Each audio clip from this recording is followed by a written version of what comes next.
고요함 속에 묻힌 서울 북촌 한옥마을. 3월의 차가운 바람만이 오래된 기와지붕을 쓸고 지나가던 날이었습니다. 벚꽃조차 아직 피어나지 못한 계절의 끝자락, 시간마저 멈춘 듯한 이 고즈넉한 마을에서 20살의 유진은 인생의 가장 어둡고 처절한 순간을 맞이하고 있었습니다. 그녀의 얼굴에는 눈에 보이지 않는 흉터들이 가득했습니다. 20살, 누군가의 사랑을 받기에 충분한 나이였지만 그녀의 운명은 잔혹했습니다. 고아원에서 자란 그녀에게 가족이라는 단어는 동화 속에나 존재하는 이야기였습니다. 일주일 전 고아원 원장은 그녀에게 속삭였습니다. 유진아, 이건 너의 행복을 위한 일이야. 하지만 낡은 한옥의 좁은 회랑을 따라 걸으며 유진은 그 말이 얼마나 공허한 울림인지 깨달았습니다. 그녀의 손에는 조악한 꽃다발이, 몸에는 빌려 입은 듯 낯선 새하얀 한복이 걸쳐져 있었습니다. 이 결혼식장은 응당 기쁨과 축복으로 가득해야 했지만 오늘 이곳에는 깊은 슬픔과 비밀만이 가득했습니다. 유진은 하염없이 흐르는 눈물을 멈출 수 없었습니다. 흐느끼는 소리조차 낼 권리도 그녀에게는 없었습니다. 낯선 사람들의 시선과 귓속말이 끊임없이 그녀를 쫓았습니다. 저 애가 김 회장과 결혼한대. 돈 때문에 팔려온 신부지. 안 그래? 저렇게 어린 나이에 창피한 줄도 모르나 봐. 회랑 끝에는 그녀의 신랑이 기다리고 있었습니다. 70을 훌쩍 넘긴 김 회장은 쇠약한 모습으로 의자에 앉아 있었습니다. 그의 손은 미세하게 떨렸고 눈빛은 이미 기력을 잃은 듯 흐릿했습니다. 유진은 그의 이름조차 정확히 알지 못했습니다. 고아원 원장이 알려준 것은 김 회장님이라는 호칭뿐이었습니다. 결혼식은 마치 장례식처럼 조용했습니다. 축복의 말도 웃음소리도 없었습니다. 오직 호기심 가득한 시선과 경멸의 눈빛만이 넘실거렸습니다. 신부, 절 올리십시오. 사회자의 말에 유진은 기계적으로 움직였습니다. 바닥에 무릎을 꿇고 절을 올리는 순간 그녀의 눈물이 한옥 마루 위에 톡 하고 떨어졌습니다. 그 소리가 마치 천둥처럼 크게 울리는 듯 했습니다. 의식이 끝나고 유진이 김 회장의 주름진 손을 잡았을 때였습니다. 놀랍게도 그의 손도 떨리고 있었고 그의 눈가에도 눈물이 맺혀 있었습니다. 유진은 혼란스러웠습니다. 이 노인은 왜 울고 있는 걸까? 그도 나를 원치 않았던 걸까? 이제 가시죠, 유진 씨. 김 회장의 목소리는 의외로 다정했습니다. 하지만 그의 눈빛은 형언할 수 없는 비밀을 감추고 있었습니다. 식장을 나서는 순간 유진은 자신이 돌아갈 고아원이 더 이상 없다는 사실을 깨달았습니다. 이제 그녀의 집은 낯선 노인의 집이었고 그녀의 미래는 이 노인의 손에 맡겨진 듯 했습니다. 채 올라타는 짧은 순간 유진은 고아원 원장과 낯선 여인이 비밀스럽게 대화하는 모습을 보았습니다. 봉투 하나가 손에서 손으로 건네지는 장면이었습니다. 유진의 심장이 얼어붙었습니다. 그녀는 팔려온 것이 분명했습니다. 마치 물건처럼. 유진 씨, 괜찮으십니까? 운전석에서 노인의 목소리가 들려왔지만 유진은 대답하지 않았습니다. 그녀는 창밖으로 시선을 돌렸습니다. 봄이 오지 않은 차가운 마을의 풍경이 빠르게 스쳐 지나갔습니다. 마치 그녀의 덧없는 청춘처럼 말입니다. 도착한 집은 예상보다 작고 오래된 한옥이었습니다. 호화로움과는 거리가 멀었습니다. 김 회장이라 불리는 노인의 집은 너무나 소박했습니다. 들어오세요. 노인이 문을 열었습니다. 유진은 망설였습니다. 이 문턱을 넘는 순간 그녀의 삶은 완전히 뒤바뀌게 될 것입니다. 제 방은 어디입니까? 유진의 첫 질문이었습니다. 노인은 잠시 침묵하더니 복도 안쪽을 가리켰습니다. 저쪽입니다. 오늘은 푹 쉬십시오. 내일부터 할 이야기가 많습니다. 유진은 조심스럽게 방으로 향했습니다. 문을 열자 먼지 쌓인 방이 드러났습니다. 오랫동안 사용되지 않은 듯 했습니다. 침대 대신 낡은 요가 깔려 있었고 벽에는 빛 바랜 사진 한 장이 걸려 있었습니다. 그녀는 사진에 가까이 다가갔습니다. 젊은 여인이 미소 짓고 있었습니다. 어딘가 유진 자신과 닮은 듯 했습니다. 사진을 본 순간 설명할 수 없는 불안감이 그녀를 감쌌습니다. 당신은 누구세요? 유진은 사진 속 여인에게 속삭였습니다. 그때 문 밖에서 흐느끼는 소리가 들려왔습니다. 유진은 조심스럽게 문을 열었습니다. 복도에는 아무도 없었지만 멀리서 노인의 흐느끼는 소리가 들려왔습니다. 유진은 문을 닫고 요 위에 쓰러져 울기 시작했습니다. 그녀는 무슨 일이 벌어지고 있는지 전혀 이해할 수 없었습니다. 단지 알 수 있는 것은 이 집에는 너무나 많은 비밀이 숨겨져 있다는 사실뿐이었습니다. 창문으로 비치는 달빛이 그녀의 얼굴을 비췄습니다. 유진은 자신의 운명이 이 어두운 밤처럼 불투명하다고 느꼈습니다. 하지만 그녀는 결코 포기하지 않을 것입니다. 진실을 찾아내고 자신의 삶을 되찾겠다고 다짐했습니다. 그날 밤 유진은 꿈속에서도 울었습니다. 그리고 옆방에서는 노인 역시 밤새도록 흐느끼고 있었습니다. 유진은 요 위에서 웅크린 채 차가운 한기를 느꼈습니다. 창문으로 스며드는 달빛만이 어둠 속에서 유일한 빛이었습니다. 그녀는 아직 결혼식에서 입었던 한복을 벗지 못한 채 무릎을 끌어안고 있었습니다. 신랑이 곧 방문을 열고 들어올지도 모른다는 공포에 심장이 터질 것만 같았습니다. 그러나 시간이 흘러도 문은 열리지 않았습니다. 대신 복도에서 들려오는 조용한 소리가 그녀의 귀를 사로잡았습니다. 누군가 바닥에 앉아있는 듯했습니다. 유진은 용기를 내어 조용히 문을 열어보았습니다. 놀랍게도 김 회장이 복도 바닥에 그저 앉아 있었습니다. 그는 벽에 등을 기대고 텅 빈 눈으로 어둠을 응시하고 있었습니다. 마치 문턱을 넘지 않겠다고 결심한 듯한 모습이었습니다. 김 회장님! 유진이 조심스럽게 불렀습니다. 노인은 천천히 고개를 돌렸습니다. 달빛에 비친 그의 얼굴은 슬픔으로 가득 차 있었습니다. 괜찮습니다. 들어가지 않을 테니 푹 쉬십시오. 유진은 혼란스러웠습니다. 이것은 덫인가 아니면 노인의 진심일까요? 그녀는 문을 닫고 다시 방으로 돌아왔습니다. 이 상황이 점점 더 이해되지 않았습니다. 왜 그녀와 결혼한 노인은 신혼 첫날 밤에 방에 들어오지 않는 것일까요? 시간이 흐르고 밤은 더욱 깊어졌습니다. 유진의 눈은 피곤했지만 경계심 때문에 잠들 수 없었습니다. 그때 현관에서 소리가 들려왔습니다. 누군가 집에 들어온 것입니다. 준비되셨어요. 낯선 여인의 목소리였습니다.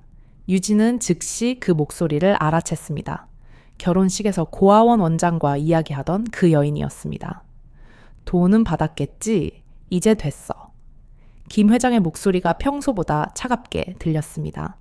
너무 차갑게 굴지 마세요. 우리 둘 다 이득을 보는 거잖아요. 회장님은 원하시는 걸 얻었고 저는 제가 원하는 걸 얻었으니까요. 그 아이는 물건이 아니야. 결국 모두 그렇게 되는 법이죠. 그 아이도 곧 알게 될 거예요. 자신이 왜 여기에 있는지. 유진은 문에 귀를 바싹 대고 들었습니다. 그녀의 심장이 점점 더 빨리 뛰었습니다. 그 아이는 아무것도 몰라. 그리고 알 필요도 없어. 김 회장의 목소리가 떨렸습니다. 네, 그래야죠. 그 아이가 아무것도 모르는 게 회장님에게도 좋을 거예요. 우리의 약속 잊지 마세요. 회장님이 나가주시면 그걸로 충분해요. 노인의 목소리가 갑자기 높아졌습니다. 이제 돌아가. 무거운 침묵이 흘렀습니다. 이어서 현관문이 닫히는 소리가 들려왔습니다. 유진은 침대로 달려가 이불을 뒤집었었습니다. 그녀의 몸은 떨리고 있었습니다. 그들의 대화에서 한 가지 확실한 것은 그녀가 팔려왔다는 사실이었습니다. 마치 물건처럼. 복도에서 다시 소리가 났습니다. 김 회장이 바닥에 앉아 흐느끼는 소리였습니다. 그 소리는 유진의 공포를 더욱 키웠습니다. 이 노인은 왜 울고 있는 걸까요? 죄책감 때문일까요? 아니면 그보다 더 어두운 비밀이 있는 것일까요? 밤은 느리게 흘러갔습니다. 유진은 밤새도록 잠들 수 없었습니다. 김 회장 역시 복도에서 밤을 지샌 듯했습니다. 두 사람은 각자의 공포와 비밀을 아는 채 어둠 속에서 침묵을 지켰습니다. 결혼식 날 밤, 유진이 복대서 들었던 흐느낌과 비밀스러운 대화는 그녀의 마음에 단단한 결심을 심어주었습니다. 그녀는 더 이상 두려움에 갇혀 울고 있을 연약한 고아가 아니었습니다. 그녀는 자신을 팔아넘긴 거래의 본질, 그리고 이 오래된 한옥 깊숙이 숨겨진 슬픔의 뿌리를 기어이 파헤치기로 했습니다. 그것이 어떤 파국을 가져오든 거짓 위에서 살 수는 없었습니다. 그렇게 며칠이 흘렀습니다. 유진은 김 회장의 집에서 기묘한 일상을 만들어냈습니다. 아침 일찍 일어나 간단한 식사를 준비하고 아무도 없는 마루를 걸어 다니며 집안일을 했습니다. 김 회장은 그녀를 철저히 피하는 듯 했습니다. 그들은 한 지붕 아래에 살았지만 마치 두 개의 평행, 세 개의 존재하는 사람들 같았습니다. 식사 시간에는 형식적인 침묵만이 감돌았고 김 회장은 짧은 인사 외에는 좀처럼 말을 걸지 않았습니다. 그의 눈빛은 여전히 슬픔과 후회, 그리고 설명하기 어려운 고통으로 가득 차 있었습니다. 유진은 그 눈빛을 볼 때마다 자신이 겪는 고통과는 또 다른 훨씬 깊은 상실감이 노인을 짓누르고 있음을 직감했습니다. 유진은 김 회장이 집 안에 서재에서 오랜 시간을 보낸다는 사실을 알게 되었습니다. 그 방은 늘 굳게 닫혀 있었고 유진에게는 금지된 구역이었습니다. 그녀는 종종 서재 앞을 지나며 안에서 무슨 일이 벌어지고 있을지 궁금해했습니다. 때로는 희미하게 노인이 누군가와 대화하는 소리, 혹은 혼잣말처럼 들리는 흐느낌을 들었지만 집 안에는 늘 그들 두 사람뿐이었습니다. 이 고독하고 낡은 한옥 전체가 거대한 비밀을 담고 있는 상자 같았습니다. 어느 날 아침, 김 회장이 평소보다 일찍 외출하는 것을 확인한 유진은 드디어 행동을 개시했습니다. 오늘은 김 회장님의 서재를 청소해야겠어. 그녀는 조용히 중얼거렸습니다. 빗자루와 걸레를 챙겨 서재로 향하는 그녀의 발걸음은 긴장으로 가득 차 있었습니다. 이곳은 그녀의 남편이자 그녀의 비밀을 쥐고 있는 사람의 성격이었습니다. 김 회장의 서재는 놀랄 만큼 소박했습니다. 낡은 책상 하나, 오래된 침대, 그리고 몇 개의 책장이 전부였습니다. 유진은 먼지를 털고 바닥을 닦기 시작했습니다. 그녀가 침대 밑을 청소하기 위해 몸을 숙였을 때 손에 무언가 딱딱한 것이 닿았습니다. 이게 뭐지? 그것은 오래된 나무 상자였습니다. 상자는 먼지로 뒤덮여 있었고 자물쇠가 채워져 있었지만 세월의 흔적으로 인해 녹이 슬어 있었습니다.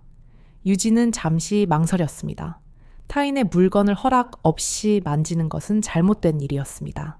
하지만 그녀의 호기심과 진실에 대한 갈망은 도덕적인 망설임을 압도했습니다. 죄송해요, 김 회장님.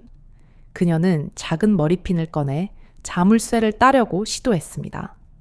놀랍게도 자물쇠는 마치 오랜 세월 동안 열리기를 기다렸던 것처럼 쉽게 딸깍 소리를 내며 풀렸습니다. 상자 안에는 빛 바랜 서류, 편지, 그리고 수많은 사진이 들어 있었습니다. 모든 것에 시간의 덮개가 쌓여 있었습니다. 유진은 조심스럽게 사진들을 꺼내 보았습니다. 대부분은 그녀가 이미 집 안 곳곳에서 보았던 자신과 닮은 그 젊은 여인의 사진이었습니다. 맑게 웃고 있는 그녀의 모습, 졸업식 사진, 그리고 어떤 음악회 포스터까지. 그녀의 어머니일지도 모르는 여인의 삶의 조각들이었습니다. 그리고 바로 그때 유진의 심장이 멎는 듯했습니다.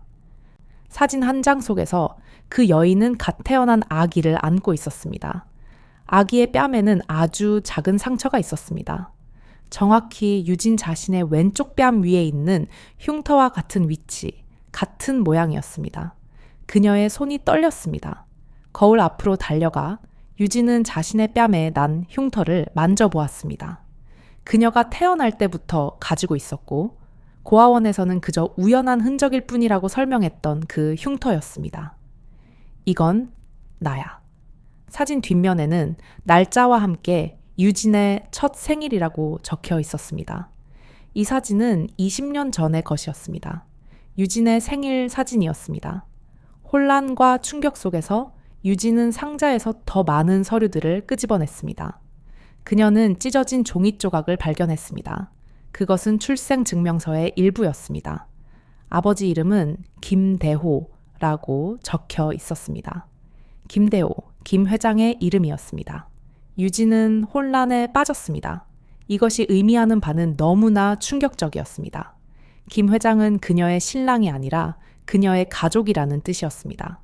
더 깊숙이 상자를 뒤지던 유진은 병원 영수증을 발견했습니다. 그것은 오슬기라는 이름의 여인에 대한 것이었고 출산 비용에 관한 영수증이었습니다. 날짜는 유진의 생일과 일치했습니다. 오슬기, 엄마, 유진의 머릿속이 복잡하게 얽혔습니다. 이 상자 속 내용이 사실이라면 김 회장은 그녀의 할아버지일 가능성이 있었습니다. 그리고 그 젊은 여인 오슬기는 그녀의 어머니였습니다. 하지만 왜 그는 그녀를 고아원에 보냈고 왜 이제 와서 그녀와 결혼한 것일까요? 유진은 상자를 원래 자리에 돌려놓고 방을 나왔습니다. 그녀의 마음은 혼란과 분노로 가득 차 있었습니다. 그날 저녁 김 회장이 돌아왔을 때 유진은 거실에서 그를 기다리고 있었습니다. 그녀의 얼굴은 결연한 표정이었습니다. 이야기해 주세요. 유진의 목소리가 떨렸습니다.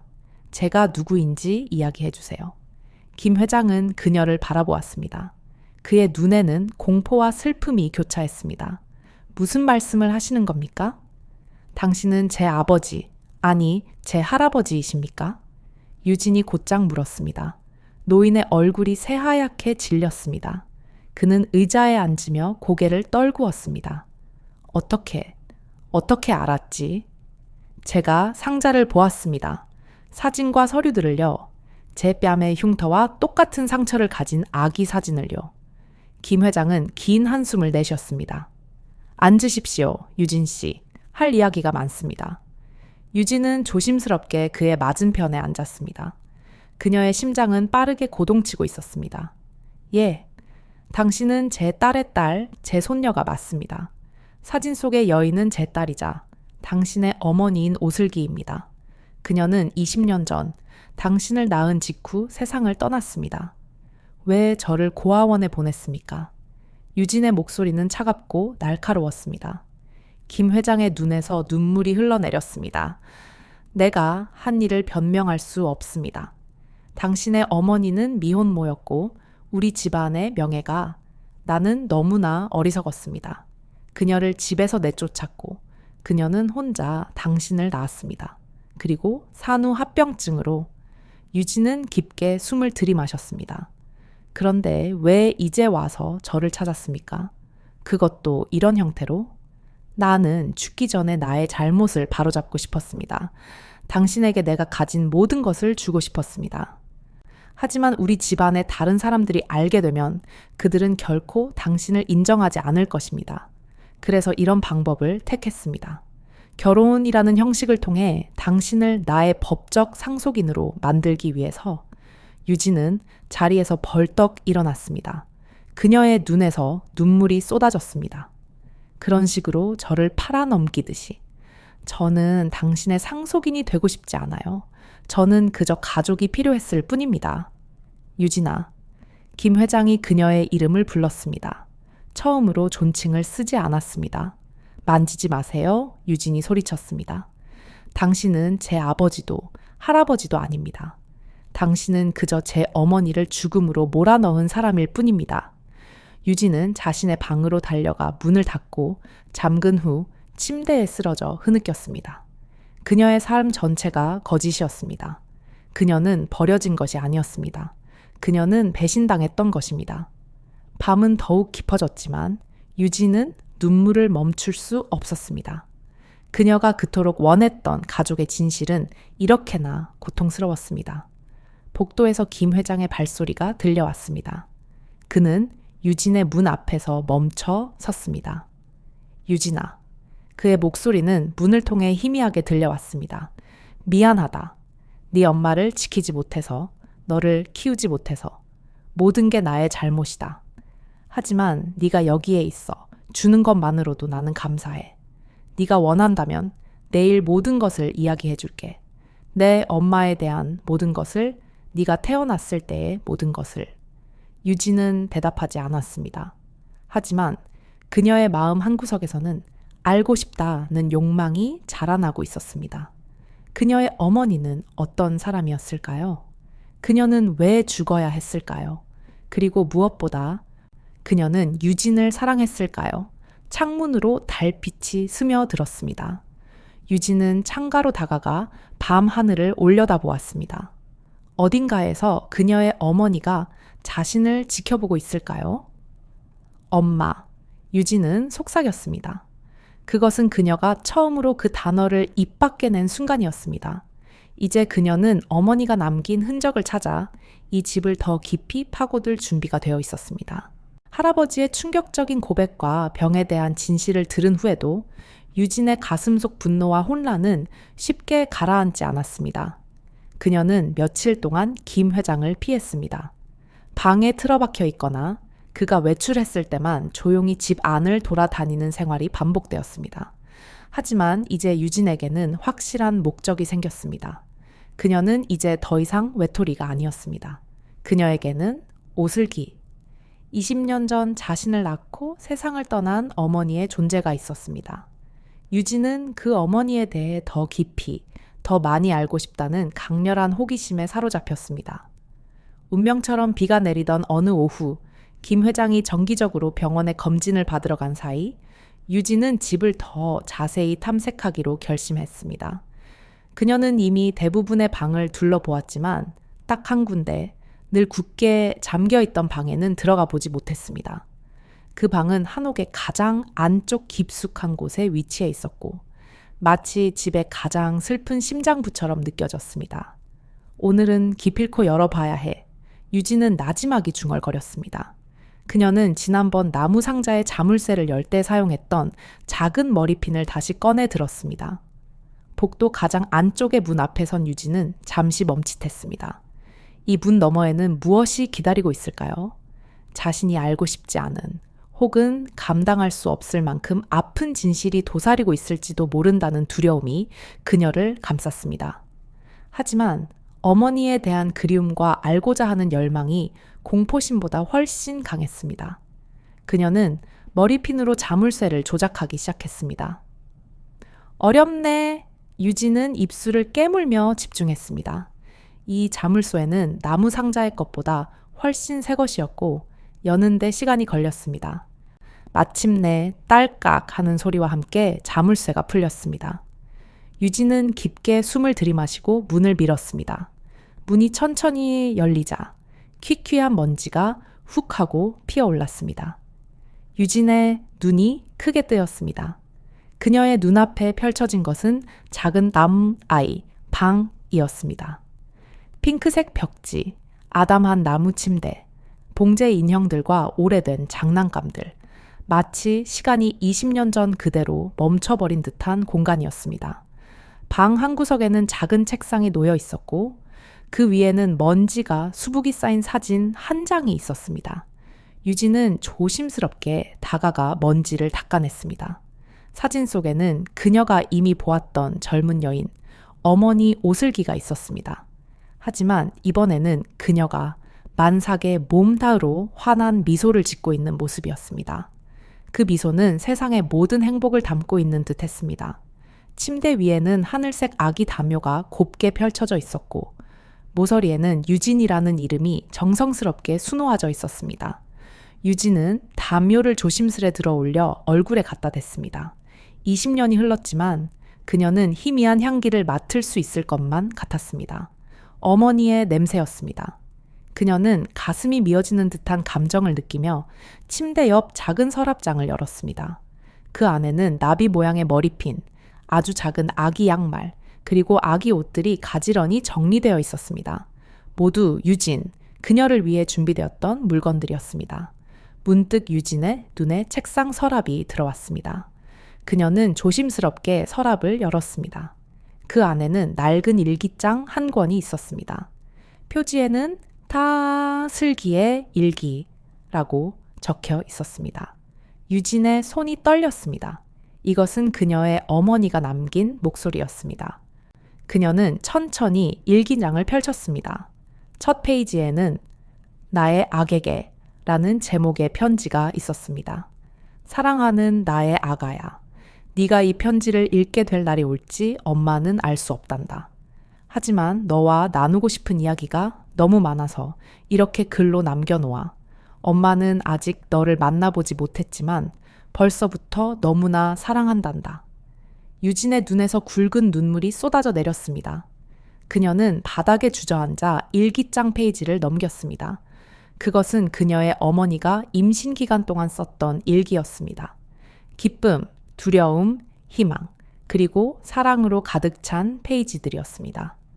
마지막 페이지는 유진이 태어나기 직전에 쓰인 것이었습니다. 나의 딸 유진에게. 내일이면 너를 만날 수 있을 거야. 의사 선생님은 조금 위험할 수도 있다고 했지만 엄마는 무섭지 않아. 네가 건강하게만 태어나 준다면 그걸로 충분해. 세상이 우리를 어떻게 대하든 너와 나는 함께 할 거야. 약속할게, 내 딸. 언제나 너를 지켜줄게. 유진은 일기장을 가슴에 안고 울기 시작했습니다. 어머니는 그녀를 사랑했습니다. 그녀를 위해 모든 것을 각오했습니다. 하지만 운명은 잔혹했습니다. 그녀의 어머니는 약속을 지킬 수 없었습니다. 누구십니까? 유진은 깜짝 놀라 뒤를 돌아보았습니다. 김 회장이 방문 앞에 서 있었습니다. 그의 얼굴은 충격과 슬픔으로 일그러져 있었습니다. 여기에 들어오면 안 됩니다. 그의 목소리는 떨렸습니다. 유진은 일기장을 손에 쥔 채 일어섰습니다. 왜요? 왜 이 방을 숨겼습니까? 여기가 제 방이었군요. 제가 태어날 때 준비했던 방이요. 아, 김 회장의 눈에 눈물이 고였습니다. 맞다. 내 엄마가 널 위해 준비한 방이야. 제 어머니는 저를 사랑했습니다. 유진의 목소리가 떨렸습니다. 이 일기장에 다 쓰여 있어요. 엄마는 저를 지켜주겠다고 약속했어요. 김 회장은 천천히 방 안으로 걸어 들어왔습니다. 그는 마치 신성한 장소에 발을 들이는 것처럼 조심스러웠습니다. 나는 이 방에 20년 동안 들어오지 않았다. 그가 말했습니다. 너무 고통스러워서. 어머니는 어떤 분이셨나요?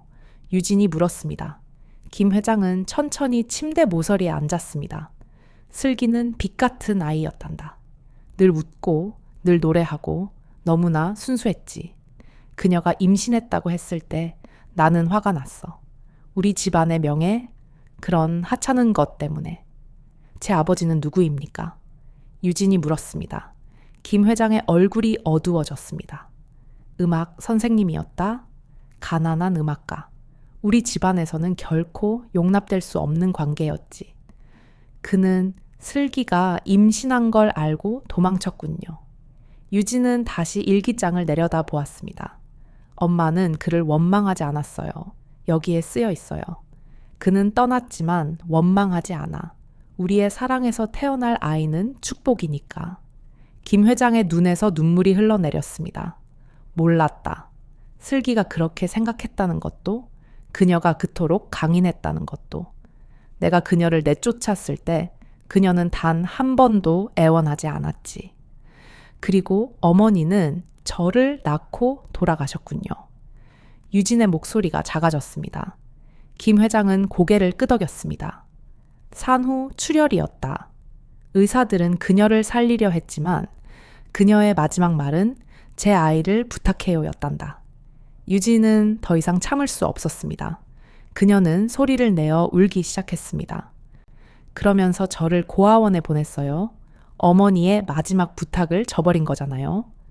김 회장은 그녀 앞에 무릎을 꿇었습니다. 용서받을 수 없을 거야. 그때 나는 너무나 나약했다. 우리 집안의 눈치를 보느라 결국 너를 포기해버렸지. 하지만 매일 밤 악몽에 시달렸다. 네 엄마가 나를 책망하는 꿈.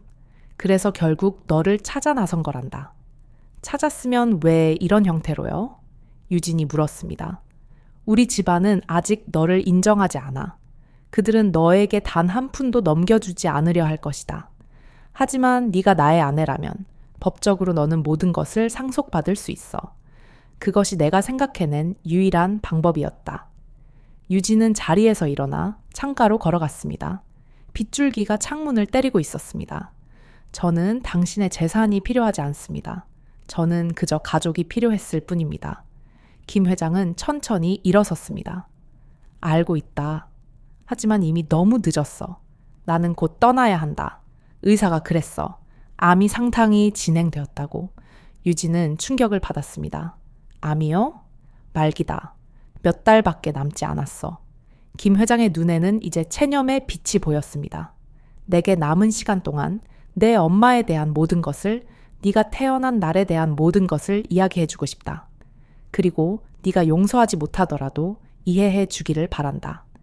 유진은 오랫동안 침묵했습니다.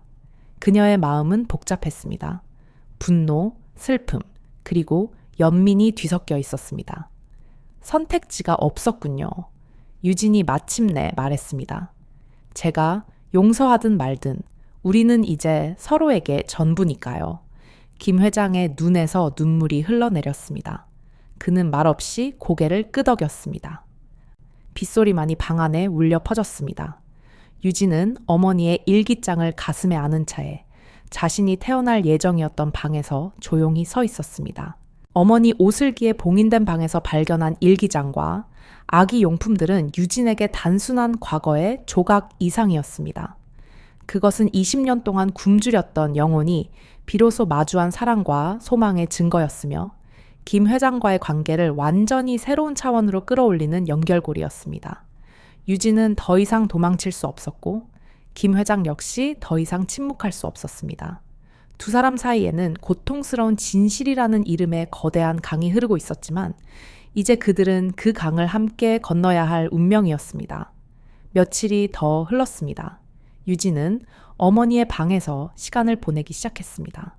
방의 먼지를 털고 낡은 커튼을 세탁하며 20년간 사용되지 않아 갇혀있던 공간에 조심스럽게 생명을 불어넣었습니다. 이제 그곳은 그녀만의 성격이 되었습니다. 어머니의 흔적이 고스란히 남아있는 유일한 장소였습니다.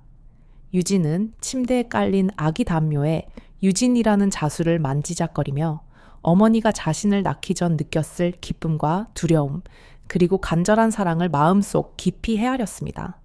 김 회장은 그녀를 방해하지 않았습니다. 오히려 그는 조용히 도움을 제공했습니다. 새 요를 사오거나 낡은 창문을 수리하는 작은 일들이었습니다. 그들의 사이에는 여전히 어색함이 감돌았지만 적어도 이제 그들은 서로를 피하지는 않았습니다. 그들은 매일 저녁 짧지만 고통스러운 침묵이 감도는 식사 시간을 함께 했습니다. 유진은 김 회장의 쇠약해진 모습과 날마다 깊어지는 눈가의 그늘을 보며 그의 시간이 얼마 남지 않았음을 뼈저리게 느끼고 있었습니다. 어느 날 저녁, 유진이 어머니의 일기장을 다시 읽고 있을 때였습니다.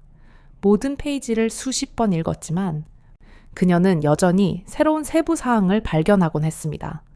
어머니가 좋아했던 노래, 꿈꿨던 미래, 그리고 유진에게 전하고 싶었던 말들이었습니다. 유진아. 김 회장의 목소리가 방 문 밖에서 들려왔습니다. 유진은 일기장을 덮고 문을 열었습니다. 김 회장은 고풍스러운 나무 상자 하나를 들고 서 있었습니다. 이것을 내게 전해주고 싶다.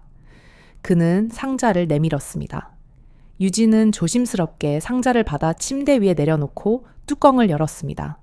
상자 안에는 작은 보석함, 몇 권의 낡은 책, 오래된 카세트 테이프, 그리고 공문서들이 들어있었습니다. 유진이 그중 하나의 서류를 집어들었습니다. 그래, 내 출생증명서다. 슬기가 너를 낳은 후에 작성된 것인데 아버지 이름은 비어있지만 유진은 자신의 이름을 보았습니다. 한유진. 그녀는 자신이 여태껏 단순히 유진으로만 불려왔던 것이 아니라 온전한 이름이 있었음을 깨달았습니다. 이것도 있구나. 김 회장이 상자에서 작은 금목걸이를 꺼냈습니다. 슬기가 항상 몸에 지니고 다니던 것이다. 그녀가 마지막 순간에도 목에 걸고 있었지. 유진은 떨리는 손으로 목걸이를 받아들었습니다.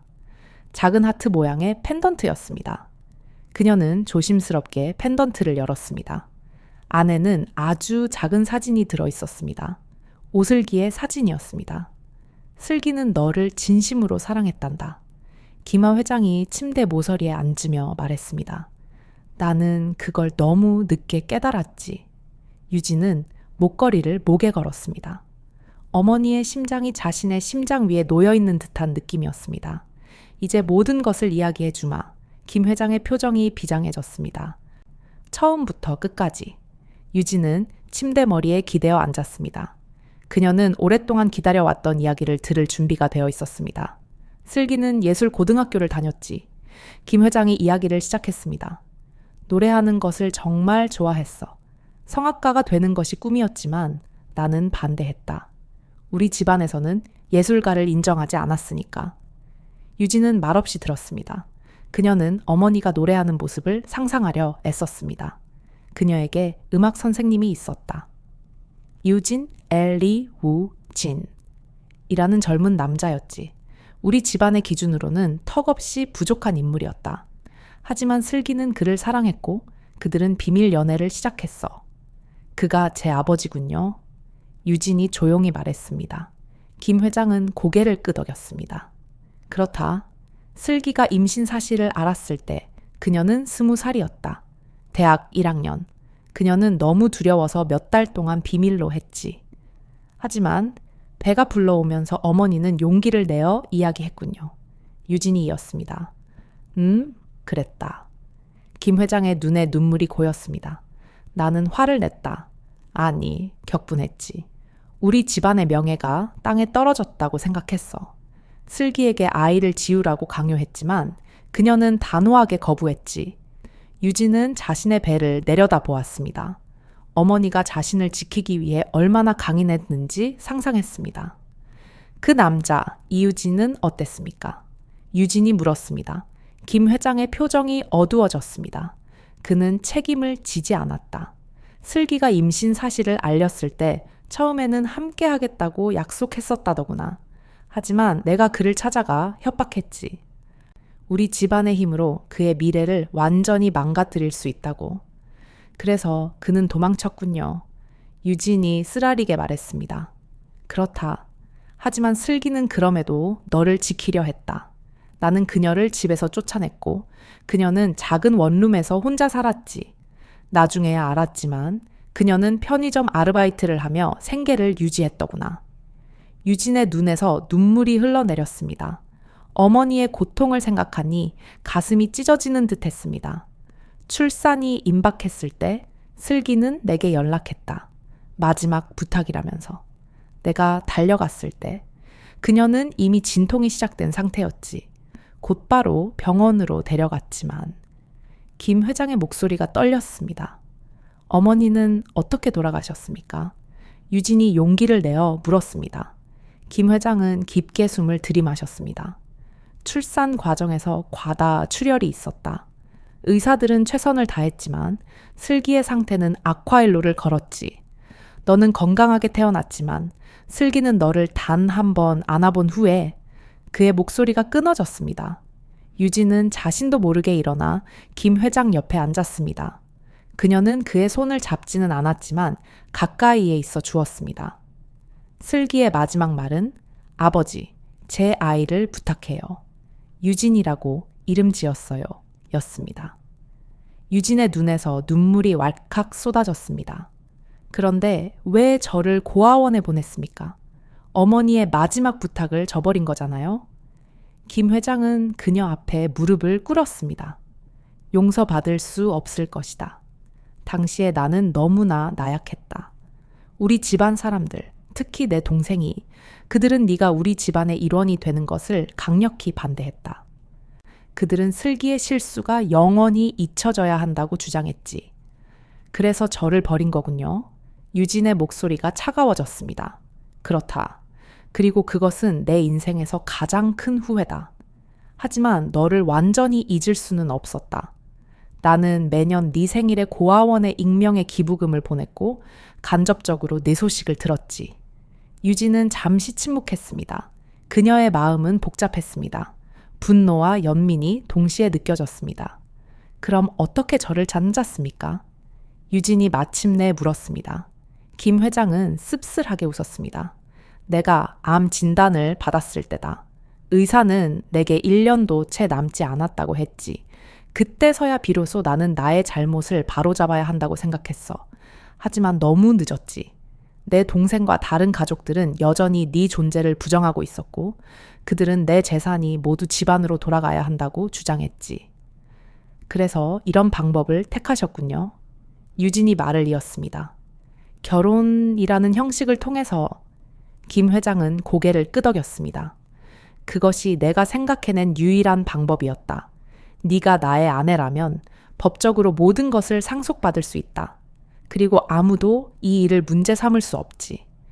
유진은 자리에서 일어나 창가로 걸어갔습니다. 창밖 밤하늘에는 별들이 빛나고 있었습니다. 저는 당신의 재산이 필요하지 않습니다. 유진이 마침내 말했습니다. 저는 그저 진실이 필요했을 뿐입니다. 김 회장도 일어섰습니다. 알고 있다. 하지만 이것이 내게 해줄 수 있는 유일한 일이다. 슬기가 내게 주고 싶었던 모든 것을 대신 줄 수는 없지만 적어도 네가 경제적으로 안정된 미래를 가질 수 있도록. 유진은 천천히 고개를 돌려 김 회장을 바라보았습니다. 그의 얼굴에는 진심이 깃들어 있었습니다. 이제 저희는 어떻게 해야 합니까? 유진이 물었습니다. 우선 우리가 이 결혼 관계를 유지해야 한다. 그리고 내가 떠나면 너는 자유다. 나의 모든 재산을 가지고 네가 원하는 삶을 살면 된다. 유진은 고개를 끄덕였습니다. 그것은 기묘하고 이상한 약속이었지만 이제 그녀는 이해했습니다. 이것이 김 회장이 자신의 잘못을 조금이라도 바로잡으려 하는 방식이라는 것을 말입니다. 김 회장의 고백과 시한부 인생에 대한 진실을 들은 후 유진과 노인 사이에는 기묘하면서도 애틋한 공감대가 형성되었습니다. 그들은 법적으로는 부부였지만 실제로는 고통스러운 운명으로 묶인 손녀와 할아버지였습니다. 유진은 김 회장이 자신에게 남은 시간을 오롯이 어머니 오슬기의 기억을 되찾아주는데 쓰고 있음을 이해했습니다. 이제 그녀는 어머니의 일기장과 유품을 곁에 두고 어머니가 자신을 위해 준비했던 작은 방에서 밤을 보냈습니다. 그 공간은 그녀에게 과거와의 유일한 연결고리였으며 앞으로 맞서 싸워야 할 미래를 준비하는 성소였습니다. 그들의 관계는 느리지만 확실하게 변하고 있었습니다. 그들은 이제 함께 식사를 했고 김 회장은 힘을 쥐어짜내 유진에게 집안의 역사나 오슬기의 어릴 적 이야기를 들려주려 애썼습니다. 김 회장의 건강은 눈에 띄게 악화되고 있었지만 그는 유진이 자신의 곁에 있어 준다는 사실만으로도 큰 위안을 얻는 듯했습니다. 유진 역시 노인의 쇠약함 속에서 진정한 인간적인 연민을 느끼기 시작했습니다. 하지만 평화는 오래가지 못했습니다. 김 회장의 의도와는 달리 그의 비밀은 집안을 좀먹고 있는 욕망의 그림자를 피할 수 없었습니다. 화창한 아침, 유진이 홀로 식사를 준비하고 있을 때였습니다. 현관문에서 요란한 소리가 들리더니 낯선 중년 남성과 젊은 여성이 불쑥 안으로 들어섰습니다. 유진은 깜짝 놀라 그들을 바라보았습니다. 누구십니까? 유진이 경계하며 물었지만 남자는 그녀를 밀치듯 지나쳐 집 안으로 들어섰습니다. 김 회장 어디 계십니까? 남자는 큰 소리로 김 회장을 불렀습니다. 김 회장이 거실에서 힘없이 걸어 나왔습니다. 그는 방문객들을 보고 얼굴을 굳혔습니다. 왜 왔느냐? 왜란요? 형님이 우리 가문에 엄청난 망신을 안겨주고 있다는 소문을 듣고 확인하러 왔습니다. 남자가 비웃듯 말했습니다. 유진은 혼란스러웠습니다. 이들은 또 누구란 말인가? 김 회장이 침착하게 소개했습니다. 유진아, 이쪽은 나의 동생인 김민준과 그의 딸 김혜림이다. 오호, 그럼 이 여자는 누굽니까? 민준이 유진을 경멸하는 눈빛으로 바라보았습니다. 우리 형님의 새로운 아내입니까? 유진은 말을 잇지 못했습니다.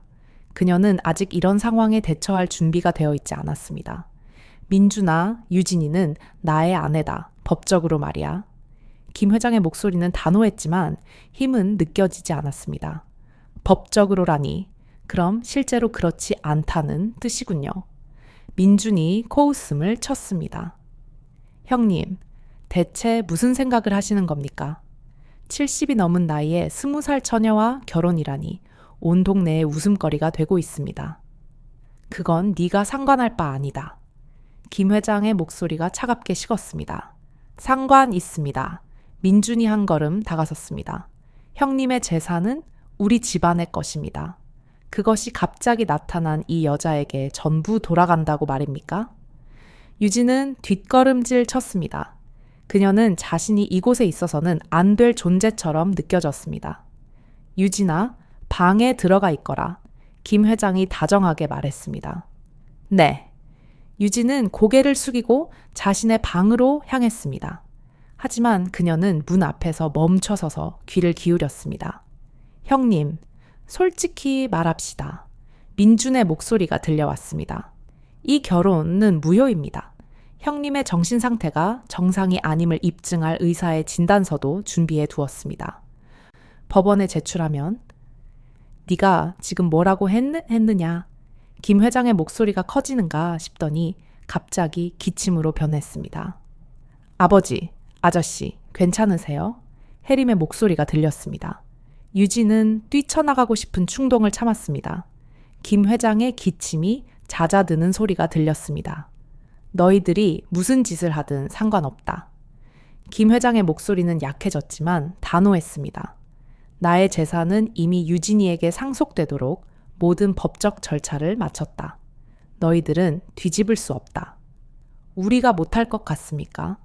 민준의 목소리가 위협적으로 변했습니다. 형님이 돌아가시면 그 여자는 혼자 남습니다. 우리는 그 여자가 형님을 이용했다는 것을 쉽게 증명할 수 있습니다. 미성년자 매매, 불법 행위로 고소하면 너는 정말 인간성을 잃었구나. 김 회장의 목소리가 슬퍼졌습니다.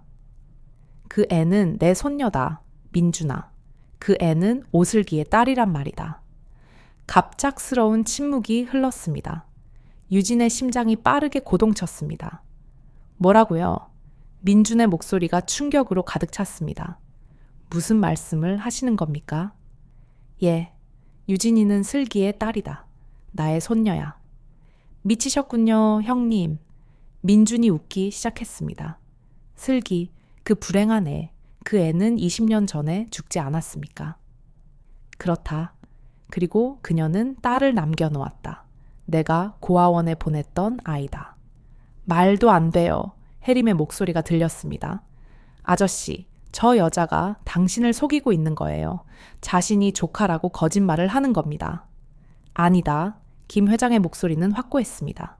내가 그녀를 찾아낸 것이다. 유전자 검사도 했다. 유진이는 틀림없이 슬기의 딸이다. 유진은 눈물을 참으며 귀를 기울였습니다. 김 회장이 필사적으로 그녀를 지키려 하고 있었습니다. 그래도 상관없습니다. 민준이 차갑게 말했습니다. 그 아이는 여전히 사생아입니다. 우리 집안의 일원이 될 수 없습니다. 형님이 그 아이에게 재산을 넘겨주고 싶었다면 정당한 방법으로 했어야죠. 이런 거짓된 결혼은 나가. 김 회장의 목소리가 갑자기 무서울 정도로 차갑게 변했습니다. 당장 내 집에서 나가. 당장 안 나가면 경찰을 부르겠다. 무거운 침묵이 흘렀습니다. 이윽고 현관문이 쾅 닫히는 소리가 들렸습니다. 유진은 방 안에 털썩 주저앉았습니다. 그녀의 마음은 혼란스러웠습니다. 김 회장은 그녀를 지키기 위해 가족과 대립하고 있었습니다.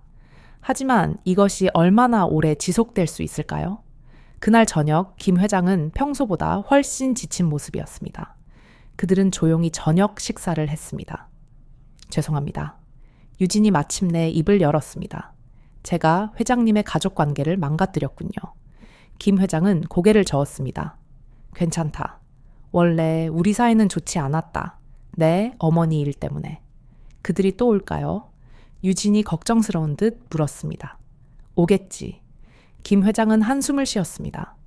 그들은 쉽게 포기하지 않을 것이다. 특히 내 건강이 이렇게 악화되고 있으니 말이다. 저는 어떻게 해야 합니까? 유진의 목소리가 떨렸습니다. 강해져야 한다. 유진아. 김 회장이 그녀의 손을 잡았습니다. 내가 없어도 네 권리를 지킬 수 있도록 말이다. 내일부터 나의 변호사를 만나게 해주마. 그가 모든 법적인 문제를 설명해 줄 것이다. 유진은 고개를 끄덕였습니다. 그녀는 더 이상 나약하고 무력한 고아가 아니었습니다. 이제 그녀는 자신의 권리를 위해 싸울 작정이었습니다. 다음 날, 유진이 시장에서 장을 보고 돌아오는 길이었습니다. 그녀는 동네 작은 슈퍼에서 나오다가 누군가 자신을 부르는 소리를 들었습니다. 유진 씨, 맞으시죠? 유진은 돌아보았습니다. 김 회장의 조카인 혜림이 서 있었습니다. 예, 유진은 경계하며 대답했습니다. 저 잠시 이야기 좀 할 수 있을까요? 혜림의 표정은 진지했습니다. 그들은 근처 공원의 벤치에 앉았습니다. 혜림은 한참 동안 침묵을 지키다가 입을 열었습니다.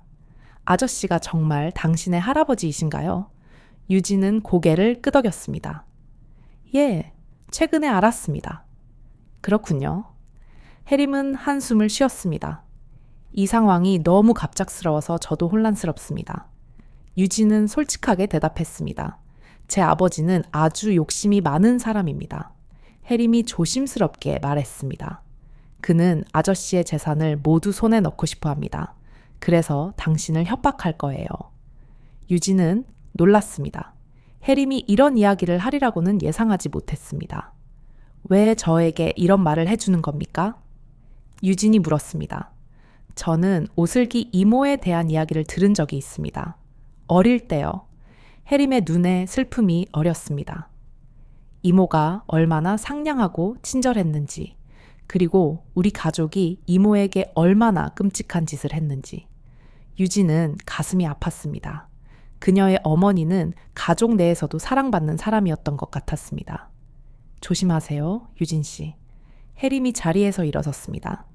아버지는 당신이 조금이라도 약점을 보이면 이용할 거예요. 정신과 의사를 통해 아저씨의 정신이 정상이 아니라고 증명하려 할 것이고 당신이 아저씨를 이용했다고 주장할 겁니다. 고마워요, 혜림 씨. 유진도 일어섰습니다. 하지만 왜 저를 돕는 겁니까? 혜림은 잠시 침묵했습니다. 모르겠습니다. 어쩌면 오슬기 이모에게 우리 가족이 진 빚을 조금이라도 갚고 싶은 건지도 모르겠습니다. 그들은 작별 인사를 나누고 헤어졌습니다. 유진은 집으로 돌아오는 길에 생각에 잠겼습니다. 이 가족 안에도 자신의 편이 있을 수 있다는 사실은 작은 위안이었습니다. 집에 도착하자 유진은 김 회장이 거실에서 통화를 하고 있는 것을 발견했습니다. 그의 목소리는 약했지만 단호했습니다. 나의 유언장은 이미 확정되었다.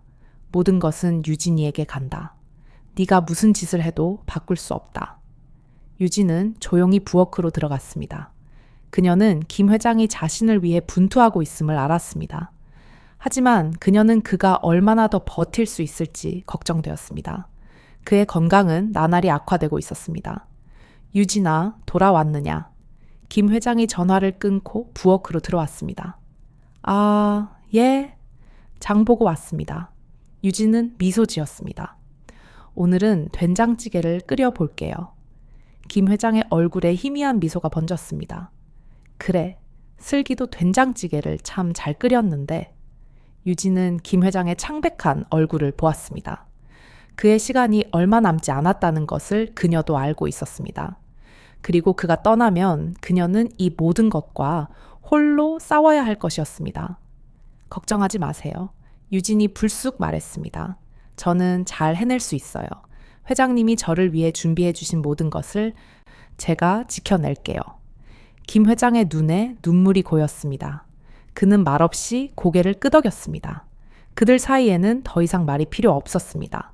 그들은 서로를 이해하고 있었습니다.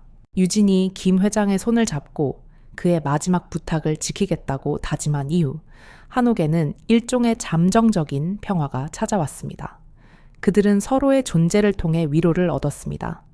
김 회장은 남은 시간을 오직 손녀에게 어머니 오슬기의 기억을 온전히 전해주는 데 사용했습니다. 그는 유진에게 오슬기가 어떤 꿈을 꾸었는지, 세상의 냉대 속에서도 얼마나 강인하게 그녀를 지키려 했는지를 세세하게 이야기해 주었습니다. 유진은 그 이야기들을 들으며 가슴속에 맺혔던 분노와 원망 대신 애틋한 연민과 존경심을 채워나갔습니다. 그러나 김 회장의 건강은 하루가 다르게 악화되었습니다. 그의 기력은 눈에 띄게 소진되었고 식사량은 눈에 띄게 줄었습니다. 유진은 김 회장을 간호하며 그의 곁을 지켰습니다. 그녀는 이제 이 집과 이 쇠약해진 노인, 그리고 그의 재산에 얽힌 복잡한 운명으로부터 도망칠 수 없음을 알았습니다. 이 싸움은 어머니 오슬기의 명예를 되찾고 자신에게 주어진 존재의 가치를 증명하는 싸움이기도 했습니다. 그렇게 한 달이 흘렀을 무렵 잠잠했던 폭풍이 다시 휘몰아치기 시작했습니다. 유진이 부엌에서 김 회장이 가장 좋아하던 호박죽을 끓이고 있을 때였습니다. 현관에서 낯선 남자와 여자의 목소리가 들렸습니다. 그 목소리들은 지난번처럼 교활하고 위협적이었습니다. 유진은 본능적으로 냄비에 불을 끄고 숨을 죽였습니다. 아직도 그 여자와 함께 있는 겁니까, 형님? 김민준의 목소리였습니다. 그의 목소리에는 인내심의 한계가 느껴졌습니다. 김 회장이 천천히 거실로 걸어 나왔습니다. 그는 쇠약했지만 척추는 곧게 펴고 있었습니다. 내 집에서 무단 침입이라니 또 무슨 일로 왔느냐? 무슨 일이라뇨? 이제 형님께 남은 시간이 얼마나 되는지 저희도 대충 짐작하고 있습니다. 민준이 코웃음을 쳤습니다. 옆에 서 있던 그의 딸 혜림은 유진이 지난번 시장에서 만났던 모습과는 달리 싸늘하고 냉담한 표정을 짓고 있었습니다. 그녀는 시종일관 유진을 경멸하는 시선으로 바라보았습니다. 유진은 벽 뒤에 숨어 그들의 대화를 들었습니다. 형님, 저희 변호사가 형님의 건강 상태를 입증할 의료 기록을 확보했습니다. 형님은 지금 재산권을 행사할 만한 정신 상태가 아닙니다. 그 여자의 농간에 놀아나고 계신다는 것이 명백합니다. 민주는 서류 한 뭉치를 테이블 위에 던졌습니다. 서류가 마루에 부딪히는 소리가 날카롭게 울렸습니다. 법원에 이 결혼 무효 소송을 제기할 것입니다. 형님의 마지막 의식이 혼탁했을 때 이루어진 이 거래는 무효입니다. 김 회장은 창백한 얼굴로 서류를 내려다 보았습니다. 그의 손이 미세하게 떨렸습니다. 하지만 그의 눈빛은 흔들리지 않았습니다. 민준아, 나는 정신이 온전하다. 내가 무슨 결정을 내렸는지도 명확히 알고 있지. 형님이 그 여자를 아내로 받아들인 이유가 고작 재산을 넘겨주기 위해서였다는 사실을 밝히면 그 여자는 불법적인 재산 편취 혐의를 피할 수 없을 겁니다. 나아가 그녀가 미성년이었을 때 고아원과 맺었던 거래의 진실까지 모두 밝힐 것입니다. 형님은 죽는 순간까지 집안의 명예를 더럽히고 싶으신 겁니까? 민준의 잔인한 말에 유진은 숨을 쉴 수가 없었습니다. 그녀는 마치 발가벗겨진 채 온 세상의 조롱거리가 된 기분이었습니다. 그녀는 김 회장이 자신의 명예를 지키기 위해 얼마나 많은 것을 희생했는지 알았기에 더욱 고통스러웠습니다. 더 이상 나의 집에서 내 추악한 입을 놀리지 마라. 김 회장은 힘겹게 말했습니다. 내가 너희들에게 진실을 밝혔지 않느냐. 유진이는 나의 손녀다. 너희들이 그토록 지키려 했던 오슬기 아내의 딸이란 말이다. 민주는 한순간 말을 잃었지만 이내 냉소를 머금었습니다. 그래서요, 형님께서 평생을 걸고 지키려 했던 그 명예가 고작 창녀의 딸을 위해 송두리째 버려질 가치가 있다는 말씀이십니까? 민준, 김 회장이 분노로 소리쳤지만 이내 심한 기침과 함께 몸을 숙였습니다. 유진은 뛰쳐나와 김 회장에게 달려가려 했지만 복도 모서리에 부딪힌 그녀의 발소리가 났고 민준이 그 소리를 포착했습니다. 저기 숨어 있었군. 민준이 혜림에게 턱짓을 했습니다. 혜림은 냉랭한 시선으로 유진이 숨어 있던 쪽을 바라보았습니다. 유진은 이제 더 이상 숨지 않았습니다. 그녀는 용기를 내어 모습을 드러냈습니다. 제가 여기 있습니다. 유진의 목소리는 작았지만 단단했습니다. 저를 보고 말씀하십시오, 작은 아버지. 민주는 유진의 당당한 태도에 잠시 당황했지만 곧 비열한 미소를 지었습니다. 어허, 작은 아버지라니. 명색이 회장님의 아내가 된 주제에 네가 가진 것이라고는 내 어머니의 불명예뿐이다.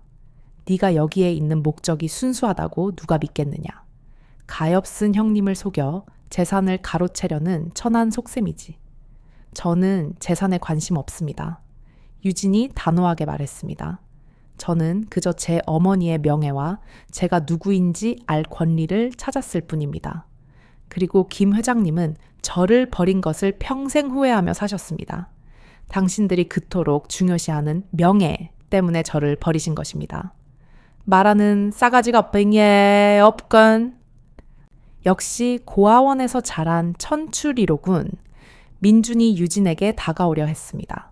김 회장은 떨리는 손으로 지팡이를 집어 바닥을 강하게 내려쳤습니다. 더 이상 가까이 오지 마라. 당장 나가. 형님, 노망이 드셨군요. 민준은 유진을 조롱하듯 바라보았습니다. 좋습니다. 저희는 법적으로 이 문제를 해결할 것입니다. 형님께서 돌아가신 후 이 결혼이 얼마나 부정한 거래였는지 모두 밝혀질 것입니다. 그 여자에게는 단 한 푼도 돌아가지 못할 것입니다. 민주는 혜림에게 눈짓하며 현관으로 향했습니다.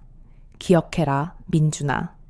김 회장이 마지막 힘을 짜내어 외쳤습니다. 네가 그토록 멸시하는 이 아이는 나의 피다. 내가 모든 것을 바로잡기 위해 노력했다는 것을 잊지 마라. 문이 쾅 닫히는 소리가 다시 한번 집안을 뒤흔들었습니다. 김 회장은 유진을 향해 몸을 돌렸습니다. 그는 지팡이를 짚고 간신히 서 있었지만 그의 얼굴은 땀과 고통으로 얼룩져 있었습니다. 유진은 곧바로 그에게 달려가 부축했습니다. 김 회장님, 괜찮으세요? 김 회장은 고개를 저으며 희미하게 웃었습니다. 괜찮다. 나는 괜찮아. 그저 너에게 너무 미안할 뿐이다. 네가 이런 추악한 싸움에 휘말리게 해서. 유진은 그를 부축하여 방으로 안내했습니다. 그녀는 이제 더 이상 눈물을 흘리지 않았습니다. 슬퍼할 시간은 없었습니다. 그녀는 이제 김 회장의 마지막 남은 방패였고 곧 그가 사라지면 그녀는 홀로 이 모든 것을 감당해야 할 것입니다. 혜림 씨가 말했어요. 유진이 김 회장의 머리맡에 앉아 조용히 말했습니다. 작은 아버지가 저를 고소하고 회장님의 정신 상태를 문제 삼을 거라고요. 제가 어떻게 대처해야 할까요? 김 회장은 가쁜 숨을 몰아쉬었습니다. 나는 너를 변호사에게 소개해 주었다. 그가 모든 것을 준비했을 것이다. 너는 이제 나의 상속인이자 나의 법적인 아내다. 너는 강해져야 해. 유진아, 너는 너의 어머니만큼 강해야 한다. 유진은 고개를 끄덕였습니다. 그녀는 김 회장의 쇠약해진 얼굴을 바라보며 결의를 다졌습니다. 그녀는 이제 김 회장과 어머니 오슬기의 명예를 지켜야 할 책임을 느꼈습니다. 그 재산은 단순한 돈이 아니라 어머니가 세상에 남기고 간 존재의 증표이자 할아버지의 마지막 속죄였습니다. 유진은 자신이 이 싸움에서 반드시 승리할 것이라고 스스로에게 맹세했습니다. 어둠의 습격은 시작되었지만 유진은 더 이상 혼자가 아니었습니다. 그녀의 뒤에는 어머니의 사랑과 할아버지의 마지막 희생이 그림자처럼 드리워져 있었습니다. 김민준의 습격과 김 회장의 처절한 폭로는 한옥의 새로운 국면을 가져왔습니다. 재산과 명예를 둘러싼 집안 내부의 추악한 싸움이 수면 위로 완전히 떠오른 것입니다. 유진은 이제 더 이상 숨겨진 존재가 아니었습니다. 그녀는 그들의 적대감의 정중앙에 서 있었고 김 회장의 마지막 희망을 지켜야 할 방패였습니다. 김 회장은 육체적으로는 완전히 쇠약해졌지만 정신적으로는 놀라운 단호함을 보여주었습니다. 그는 유진에게 변호사를 소개해 주었고 모든 법적 서류가 유진에게 재산을 상속하도록 확실하게 마무리되었음을 거듭 확인시켰습니다. 네가 이 집의 주인이 되어야 한다, 유진아. 이것은 너의 어머니 슬기의 몫이다. 김 회장은 힘겹게 유언장의 세부 사항을 설명하며 유진에게 싸움의 본질을 이해시키려 했습니다. 유진은 그의 곁에서 밤낮으로 간호하며 법적 용어들을 익혔고 차가운 현실을 받아들였습니다. 그녀의 마음속에서 상속은 더 이상 돈이 아니었습니다. 그것은 어머니의 존재가 김씨 가문에 의해 지워지지 않도록 지키는 숭고한 책임이었습니다. 김 회장의 상태는 급격히 나빠져 매일 밤 통증으로 잠 못 이루는 날이 많아졌습니다. 유진은 그에게 약을 먹이고 이마를 닦아주면서도 복잡한 생각에 잠기곤 했습니다. 이 노인이 자신에게 저지른 죄는 용서받을 수 없지만 그가 마지막 순간에 보여주는 진심과 사죄는 유진의 마음을 움직이고 있었습니다. 그들의 대화는 주로 오슬기의 어린 시절, 노래에 대한 열정, 그리고 유진의 아버지인 이유진과의 비극적인 사랑에 대한 회고로 채워졌습니다. 그러던 어느 날 유진은 동네 시장에 필요한 약재를 사러 나갔다가 뜻밖의 인물과 마주쳤습니다. 바로 김민준의 딸 김혜림이었습니다. 유진이 작은 한약방에서 나오자 혜림이 길 모퉁이에서 그녀를 기다리고 있었습니다. 유진은 경계심을 늦추지 않았습니다. 지난번 집에서 혜림은 냉담한 태도를 보였기 때문입니다. 유진 씨, 잠깐 이야기 좀 할 수 있을까요? 혜림의 목소리는 조심스러웠고 그녀의 표정에는 복잡한 그림자가 드리워져 있었습니다. 두 사람은 시장 근처의 낡은 공원 벤치에 앉았습니다. 찬 바람이 불었지만 그들의 대화는 그보다 더 차가운 현실을 담고 있었습니다. 아저씨, 김 회장가, 정말 당신의 할아버지라는 것을 믿기 힘듭니다. 하지만 유전자 검사를 하셨다고 들었어요. 정말인가요? 혜림이 물었습니다. 유진은 고개를 끄덕였습니다. 예, 사실입니다. 혜림은 긴 한숨을 쉬었습니다. 상황이 너무 갑작스러워서 저도 혼란스러워요. 저희 아버지는 아저씨의 말을 정신착란으로 몰아가려 하고 있습니다. 그들은 이미 병원 기록을 확보해 두었어요. 왜 저에게 이런 사실을 알려주시는 거죠? 유진이 곧장 물었습니다. 당신은 작은 아버지 편이 아니었습니까? 혜림은 잠시 망설이다가 유진의 눈을 똑바로 쳐다보았습니다. 저는 아버지를 막을 수 없습니다. 아버지는 돈에 눈이 멀었어요. 하지만 저는 오슬기 이모에 대한 이야기를 어릴 때부터 들으면서 자랐어요. 유진은 귀를 기울였습니다. 김 회장이 오슬기의 존재를 금기시했음에도 불구하고 집안 사람들 사이에서 그녀의 이야기가 완전히 사라지지는 않았던 모양이었습니다. 할아버지, 김 회장단은 늘 이모를 나쁜 사람처럼 이야기하려고 했지만 저희 할머니, 김 회장의 아내, 혜림의 할머니, 애는 몰래 이모를 그리워하셨고 이모가 얼마나 착하고 노래를 잘했는지 이야기해 주셨어요. 이모가 강제로 집을 나가야 했을 때 할머니는 깊은 죄책감을 느끼셨다고 했어요. 유진의 가슴이 먹먹해졌습니다. 어머니가 가족 중 누군가에게는 따뜻한 기억으로 남아 있었다는 사실에 작은 위안을 느꼈습니다. 아버지는 당신이 돈을 노리고 접근한 꽃뱀이라고 주장할 것입니다. 특히 당신이 고아원에서 자랐다는 사실과 결혼 직전에 고아원 측과 거래가 있었다는 사실을 증거로 삼을 거예요. 변호사를 통해 당신이 아저씨의 쇠약한 정신을 이용했다고 몰아갈 것입니다. 혜림은 낮은 목소리로 경고했습니다. 당신은 약점을 보여서는 안 됩니다. 법정에서 그들의 주장을 모두 무너뜨려야 해요. 당신은 왜 저를 돕는 겁니까? 유진이 다시 물었습니다. 이 질문은 유진의 마음속에 남아있던 유일한 의문이었습니다. 혜림은 고개를 저었습니다. 모르겠어요. 어쩌면 오슬기 이모에게 진 빚을 우리 가족 중 누군가는 갚아야 한다고 생각하는 건지도 모르겠습니다. 이모는 정말 좋은 사람이었어요. 그리고 아저씨, 김 회장의 마지막 진심이 훼손되는 것도 원치 않습니다. 혜림은 유진의 손을 가볍게 잡았다가 놓았습니다. 조심하세요. 아버지는 곧 공식적으로 소송을 제기할 겁니다. 그들이 당신의 과거와 고아원과의 관계를 들쑤실 때 절대 흔들리지 마세요. 혜림은 서둘러 자리에서 일어섰고 유진이 더 이상 묻기 전에 인파 속으로 사라졌습니다. 유진은 벤치에 홀로 남아 혜림의 경고를 되새겼습니다. 그녀는 이제 자신이 법정 싸움이라는 새로운 전장에 서게 되었음을 알았습니다. 그녀의 싸움은 이제 김 회장의 마지막 희생을 지키는 동시에 어머니 오슬기가 억울하게 뒤집었었던 불행한 딸이라는 불명예를 씻어내는 싸움이었습니다. 집으로 돌아온 유진은 김 회장에게 혜림과의 만남을 이야기하지 않았습니다.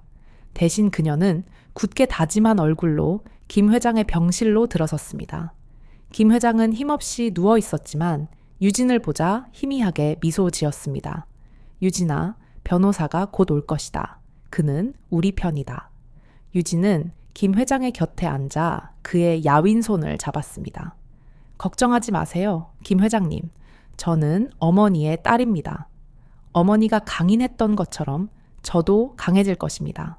당신이 저를 위해 준비해 주신 모든 것을 그들이 빼앗아 가지 못하도록 제가 지켜낼 것입니다. 저는 이미 그들의 추악한 욕망을 보았습니다. 김 회장의 눈에 감격의 눈물이 가득 찼습니다. 그는 말을 할 수 없었지만 유진의 손을 꼭 잡는 것으로 자신의 고마움과 미안함을 전했습니다. 유진은 그가 이 싸움의 시작을 볼 수는 없겠지만 자신이 이 노인의 마지막 안식처를 지키고 어머니의 존재를 가문에 정당하게 세울 것임을 확신했습니다. 그녀의 마음은 이제 돈이 아닌 20년 전 어머니의 희생으로 시작된 숭고한 약속을 이행하는 의무감으로 가득 차 있었습니다. 유진은 침묵 속에서 김 회장의 곁을 지키며 다가올 폭풍을 맞이할 준비를 했습니다. 어쩌면 김 회장이 유진을 아내라는 이름으로 보호한 것은 그녀에게 싸울 수 있는 권한과 명분을 주기 위한 그의 마지막이자 가장 용감한 행동이었을지도 모릅니다. 김혜림의 경고는 유진에게 현실의 차가운 칼날을 다시 한번 상기시켰습니다. 그녀는 이제 단순한 비밀의 주인공이 아니라 거대하고 탐욕스러운 가족 전쟁의 한복판에 서 있는 투사였습니다. 유진은 김 회장의 곁에서 법률 서류들을 검토하고 변호사의 조언을 들으며 시간을 보냈습니다. 변호사는 김 회장이 자신의 마지막 의지로 유진에게 모든 재산을 상속하는 배우자, 증여 형식을 선택했기 때문에 법적으로는 강력한 방어권을 갖는다고 설명했습니다. 하지만 김민준 측은 김 회장의 정신 건강과 유진과의 거래에 초점을 맞춰 결혼 무효 소송을 제기할 것이 분명했습니다. 싸워야 한다. 내 어머니 슬기의 존재를 부정하는 그들에게 네가 이겼다는 것을 증명해야 해. 김 회장은 힘겨운 날들 속에서도 유진에게 정신적인 힘을 불어넣어 주었습니다. 유진은 이제 더 이상 주저하지 않았습니다. 그녀의 목표는 단지 재산이 아니었습니다. 그것은 한유진이라는 이름이 김씨 가문의 역사 속에 정당하게 새겨지고 어머니 오슬기가 짊어졌던 불행한 사생아의 오명을 씻어내는 것이었습니다. 시간은 유진의 편이 아니었고 김 회장의 편은 더욱 아니었습니다. 그의 상태는 급격히 악화되어 그는 이제 거의 침대에서 벗어나지 못했습니다. 유진은 그의 손을 잡고 어머니의 일기장을 다시 읽어주곤 했습니다. 슬기는 이유진 씨와 헤어졌을 때도 그를 원망하지 않았어요. 그는 비겁했지만 어머니는 사랑으로 저를 축복했습니다.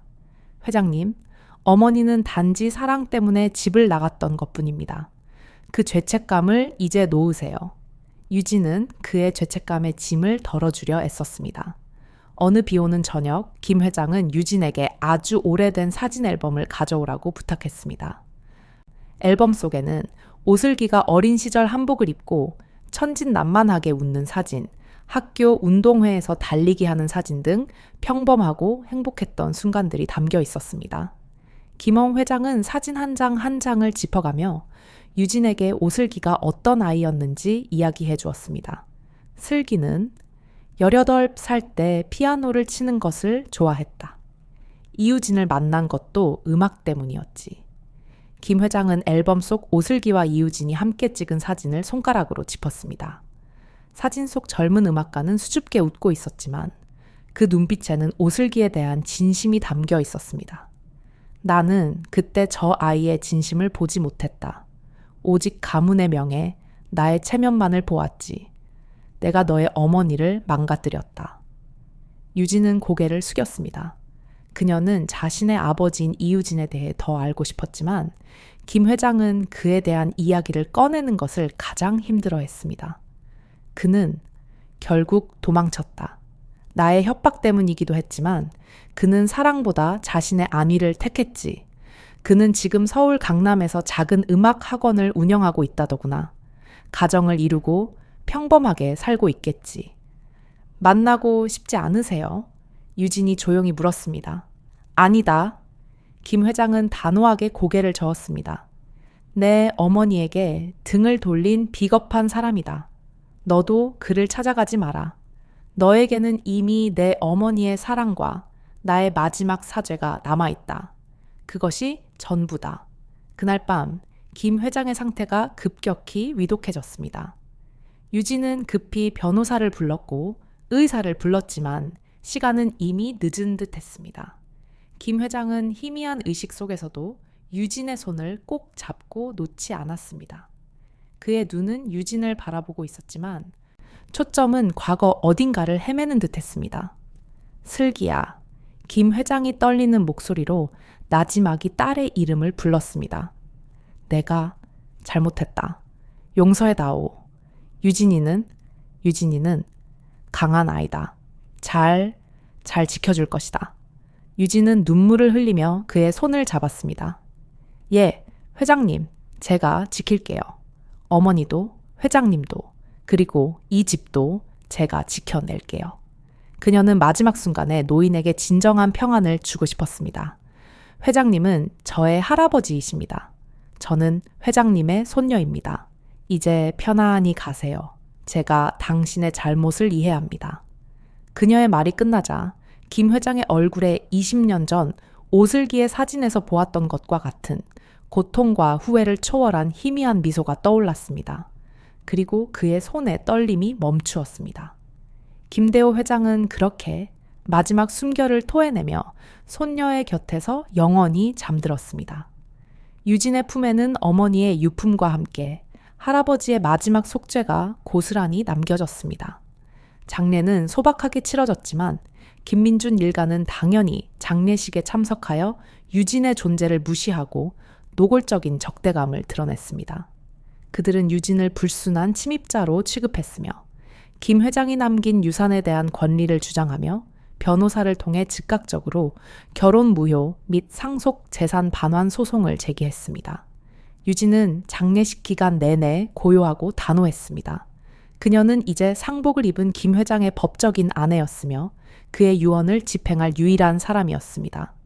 그녀는 슬픔을 억누르고 변호사와 함께 민준 측의 소장을 검토했습니다. 소장에는 유진이 재산을 편취하기 위해 고아원 원장과 공모했고 김 회장의 정신 착란 상태를 이용했다는 악의적인 주장이 가득했습니다. 유진은 어머니의 방에 들어가 벽에 걸린 오슬기의 사진을 바라보았습니다. 그녀는 더 이상 주저하지 않았습니다. 그녀의 싸움은 이제 시작이었습니다. 그녀는 김 회장의 쇠약함 뒤에 숨겨진 진실을 세상에 드러내고 자신의 정당한 자리를 쟁취해야 했습니다. 유진은 어머니의 일기장을 다시 펼쳤습니다. 첫 페이지에 적힌 문구, 사랑하는 나의 악에게는 그녀에게 가장 강력한 무기였습니다. 이 싸움은 재산이 아닌 사랑과 헌신, 그리고 인간적인 존엄에 관한 싸움이었습니다. 유진은 할아버지의 마지막 유언을 지키기 위해 이제 홀로 이 거대한 가문의 그림자와 맞설 준비를 마쳤습니다. 그녀의 어깨에는 이제 두 세대에 걸친 사랑과 고통의 무게가 얹혀 있었습니다. 김대호 회장의 장례식이 끝난 직후 유진에게는 슬퍼할 시간조차 주어지지 않았습니다. 김민준과 그의 변호인단은 약속이나 한 듯 곧바로 법원에 결혼 무효 및 상속 재산 반환 소송을 제기했습니다. 유진을 향한 그들의 공격은 집요하고 악의적이었습니다. 소장에는 유진이 고아원 원장과 공모하여 쇠약해진 김 회장의 정신을 기만하고 재산을 편취하려 했다는 내용이 가득했습니다. 유진의 과거는 낱낱이 파헤쳐졌고 그녀의 존재 자체가 추악한 거래의 결과물로 규정되었습니다. 유진은 한옥의 서재에서 김 회장의 변호사인 박 변호사와 밤낮으로 자료를 검토했습니다. 박 변호사는 김 회장의 유언이 법적으로 견고하게 작성되었음을 확신했지만 상대 측이 부도덕한 배경과 정신착란을 집요하게 물고 늘어질 경우 여론전과 재판 과정이 유진에게 불리하게 돌아갈 수 있음을 경고했습니다. 우리는 김 회장님의 마지막 의지와 유진 씨의 정당한 지위를 입증해야 합니다. 이 싸움은 단순히 재산권 싸움이 아닙니다. 돌아가신 오슬기님의 명예를 되찾는 싸움입니다. 박 변호사의 말은 유진의 결심을 더욱 굳건하게 만들었습니다. 그녀는 어머니의 일기장과 아기 방의 유품들을 증거물 목록에 포함시켰습니다. 첫 번째 법정 심리가 열렸습니다. 법정 안은 냉기가, 감도는 침묵으로 가득했습니다. 김민주는 거만하게 앉아 유진을 멸시하는 눈빛으로 바라보았고 그의 변호사는 공격적인 태도로 유진의 과거를 물고 늘어졌습니다. 피고는 고아 출신으로 상속 재산을 목적으로 김 회장의 쇠약한 정신 상태를 이용해 계약적 결혼을 체결했습니다. 이 결혼은 순수한 애정이 아닌 기만적인 거래의 산물입니다. 유진은 침착하게 증언했습니다. 그녀는 자신이 고아원에서 자랐다는 사실, 김 회장과의 관계가 돈으로 시작되었음을 부정하지 않았습니다. 하지만 그녀는 단호하게 선을 그었습니다. 저의 결혼은 거래로 시작되었을지 모르나 그 목적은 곧 김 회장님의 속죄와 저의 정당한 존재를 인정받는 것으로 바뀌었습니다. 저는 그분의 아내가 아니라 그분의 손녀입니다. 김민준 측 변호사는 유진의 주장을 비웃었습니다. 손녀라니요? 오슬기의 불명예스러운 사생아입니다. 이 집안의 명부에 없는 존재에게 재산을 넘기기 위해 회장님께서 마지막 순간에 정신착란을 일으키신 것이 아닙니까? 증거가 있습니까? 당신이 오슬기의 딸이라는 객관적인 증거가 있습니까? 그때 박 변호사는 증인석에 앉아있던 김 회장의 주치의와 고아원 원장, 그리고 유진의 유전자 검사 서류를 제시했습니다. 그리고 마지막으로 유진이 증거로 제출한 어머니의 유품이 법정 테이블 위에 놓였습니다. 낡은 하트 펜던트 목걸이와 오슬기의 일기장이었습니다. 존경하는 재판장님, 이 일기장은 돌아가신 오슬기님께서 20년 전 피고를 출산하기 직전까지 쓰신 것입니다. 여기에 오슬기님의 마지막 심정이 고스란히 담겨 있습니다. 유진은 떨리는 목소리로 어머니의 일기장 마지막 페이지를 읽었습니다. 나의 딸 유진에게 내일이면 너를 만날 수 있을 거야. 의사 선생님은 조금 위험할 수도 있다고 했지만 엄마는 무섭지 않아. 네가 건강하게만 태어나 준다면 그걸로 충분해. 세상이 우리를 어떻게 대하든 너와 나는 함께 할 거야. 약속할게, 내 딸. 언제나 너를 지켜줄게. 유진은 눈물을 흘렸지만 목소리는 흔들리지 않았습니다. 저의 어머니는 저를 물건으로 팔지 않았습니다. 저를 지키고자 하셨습니다. 김 회장님은 그 약속을 지키지 못한 죄책감과 가문의 명예 때문에 저를 고아원에 보냈습니다. 이 결혼은 그분의 마지막 속죄였으며 저에게 어머니의 사랑과 존재를 되찾아주기 위한 아버지로서의, 할아버지로서의 유일한 노력이었습니다. 법정 안은 숙연해졌습니다. 김민주는 분노로 얼굴이 붉어졌지만 반박할 논리를 찾지 못했습니다. 그때 뜻밖의 증인이 법정으로 들어섰습니다. 바로 김민준의 딸 혜림이었습니다. 혜림은 증인석에 앉아 차분하게 증언했습니다. 저는 김민준 씨의 딸입니다. 하지만 저는 유진 씨가 돈을 노린 파렴치한 여성이 아니라고 증언하기 위해 이 자리에 섰습니다. 저는 돌아가신 오슬기 이모가 얼마나 좋은 분이었는지, 그리고 우리 가족이 이모에게 얼마나 끔찍한 잘못을 했는지 알고 있습니다. 아버지는 오직 재산을 탐하여 이 소송을 제기했습니다.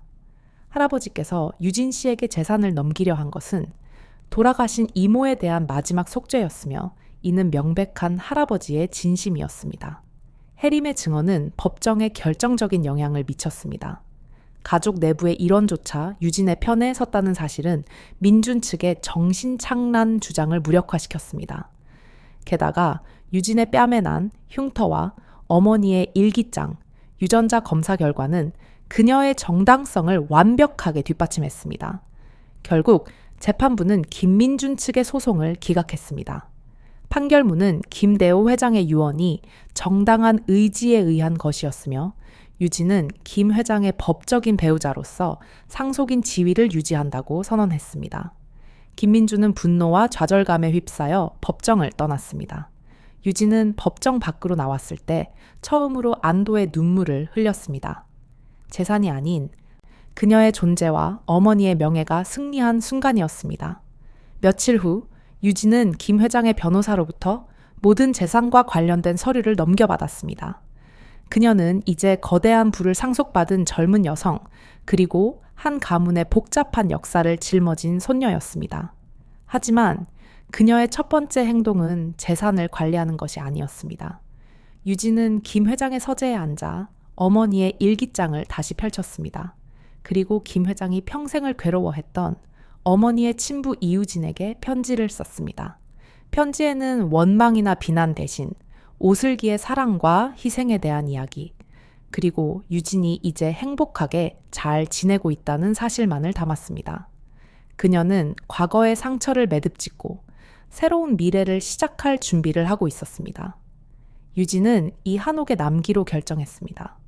그녀에게 이곳은 더 이상 낯선 노인의 집이 아니었습니다. 이곳은 어머니가 꿈을 꾸었고 할아버지가 마지막으로 속죄를 했던 곳, 그리고 자신이 비로소 정체성을 찾은 집이었습니다. 그녀는 어머니가 자신을 위해 준비했던 작은 방을 정리하고 그 방을 어머니의 사랑과 자신의 결의를 상징하는 공간으로 만들었습니다. 이 모든 것은 20살의 고아 소녀가 돈 때문에 시작한 형식적인 결혼에서 비롯된 것이었습니다. 하지만 유진은 그 결혼을 통해 잃어버렸던 가족의 사랑을 되찾았고 할아버지의 마지막 희생을 완성했으며 자신을 둘러싼 모든 거짓과 맞서 싸워 이겼습니다. 그녀의 삶은 이제 상속받은 재산이 아닌 어머니의 숭고한 사랑과 자신의 강인한 의지로 채워질 것입니다. 법정의 문턱을 나섰을 때 유진은 비로소 숨을 쉴 수 있었습니다. 재판은 승리로 끝났지만 그녀의 승리는 환희보다는 묵직한 책임감과 함께 찾아왔습니다. 탐욕과 경멸에 얼굴을 한 민주는 좌절감 속에 법정을 떠났지만 유진은 그들의 패배를 보며 승리감을 느끼지 못했습니다.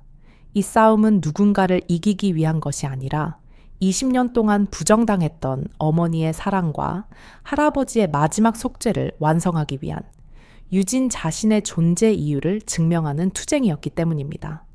유진은 이제 김 회장의 법적인 아내이자 그가 남긴 모든 재산의 유일한 상속인이었습니다.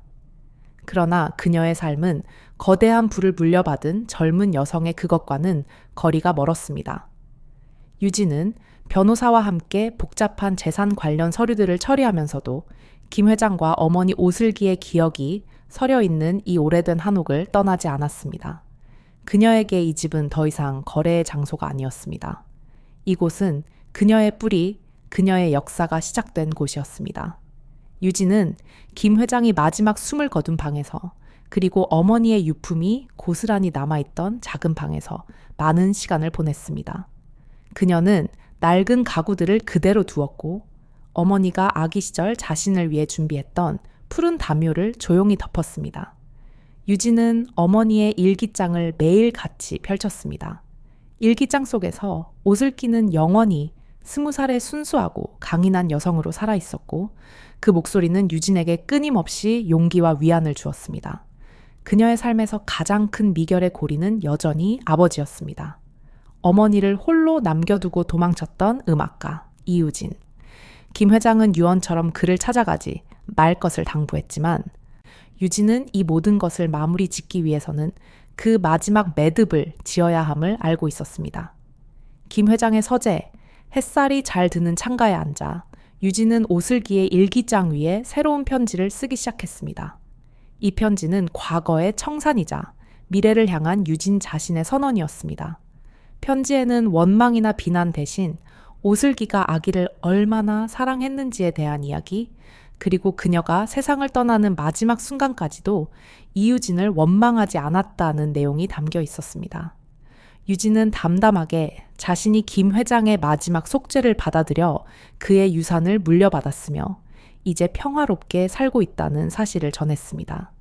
그녀는 이유진에게 돌아가신 어머니의 영혼의 평안을 빌어주는 것 외에 아무것도 요구하지 않았습니다.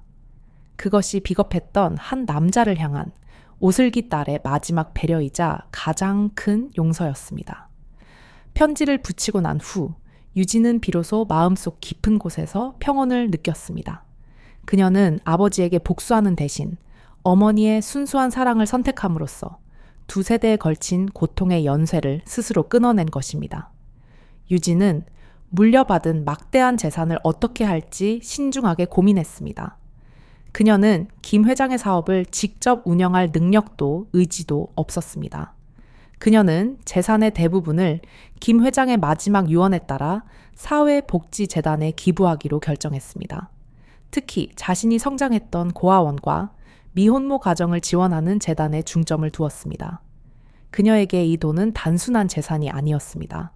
그것은 어머니의 희생이 헛되지 않았음을 증명하는 속죄의 결실이었고 할아버지의 참 회록이었습니다. 유진은 김 회장에게서 받은 유산을 세상의 어두운 곳을 밝히는 빛으로 사용하기로 했습니다. 민준과 혜림의 소식은 더 이상 들려오지 않았습니다. 민준은 소송 패배 후 집안의 신뢰를 완전히 잃었고 혜림은 유진과의 짧은 연대를 통해 아버지의 탐욕으로부터 스스로 거리를 두기 시작했습니다.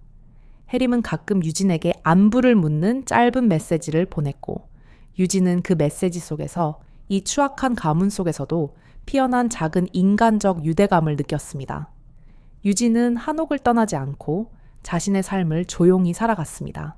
그녀는 어머니의 방을 정갈하게 단장하여 그곳을 자신이 책을 읽고 미래를 설계하는 공간으로 사용했습니다.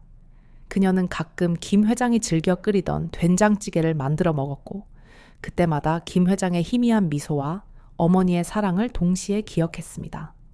유진의 삶은 기구한 운명의 드라마였지만 그녀는 그 운명을 정면으로 마주하고 스스로의 힘으로 결말을 써내려갔습니다. 돈 때문에 시작된 결혼은 결국 두 세대의 상처를 치유하는 마지막 의식이 되었고 유진은 그 과정에서 잃어버린 가족과 정체성 그리고 무엇보다 스스로에 대한 믿음을 되찾았습니다. 그렇게 시간은 흘러갔습니다.